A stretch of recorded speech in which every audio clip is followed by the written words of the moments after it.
You've probably seen a burst pipe before, right? It's a huge mess.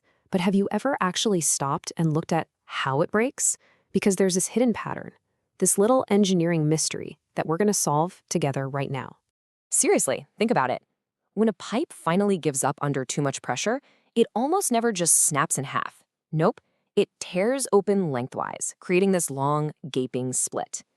So why does it fail in this very specific way? It feels kind of backward, but the answer is all in the physics.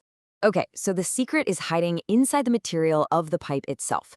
Anytime you've got a fluid or a gas under pressure, it's pushing outwards in every single direction, and this creates these internal forces, we call them stresses, inside the pipe walls, and they're constantly trying to tear the pipe apart.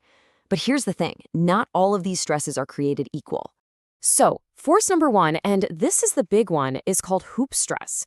I want you to picture those metal bands or hoops on an old wooden barrel. That's kind of what this stress is doing. It's acting around the circumference of the pipe, constantly trying to make the pipe's diameter bigger, essentially trying to split it right open along its length.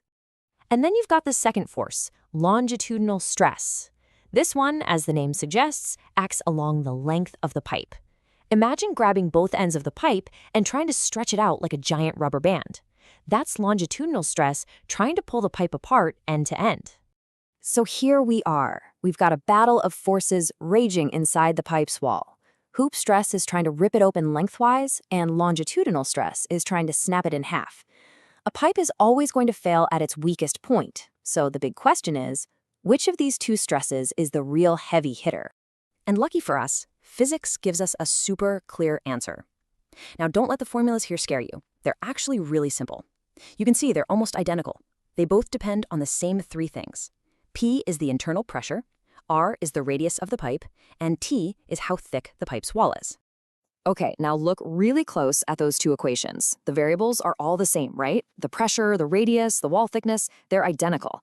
But the formula for longitudinal stress has one tiny but absolutely game-changing addition. See that little number 2 in the bottom of the second formula? Because the longitudinal stress is divided by 2, it means that for any given pipe, the hoop stress, that's the force trying to split it lengthwise, is always, and I mean always, exactly double the longitudinal stress. That's it. That's the whole secret. This one little number, a simple 2-to-1 ratio. The force trying to tear the pipe apart around its belly is twice as strong as the force trying to pull it apart at the ends. Mind-blowing, right? And since any material can only take so much abuse before it breaks, it's obviously going to give way to the bigger force first. Because hoop stress is always the bigger bully in this fight, the pipe hits its breaking point in that direction. And bam! It fails by splitting right along its length. Now, this isn't just some cool piece of trivia. Understanding this 2-to-1 relationship is absolutely critical for designing anything that needs to hold pressure safely. We're talking everything from a garden hose all the way up to a massive industrial pipeline. So how do engineers actually use this? Well, they follow a pretty clear process. First, they use those formulas to calculate the stresses, but they're really focused on the hoop stress because they know it's going to be higher. Then they look up the known strength of whatever material they're using, steel, copper, plastic, you name it.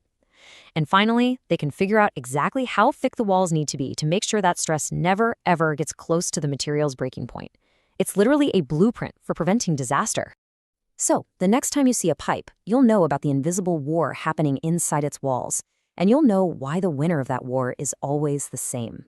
It all boils down to that simple, elegant 2-to-1 ratio. So here's a question for you. Knowing that things fail based on their greatest stress, where else in the world around you do you think this same principle might be at work?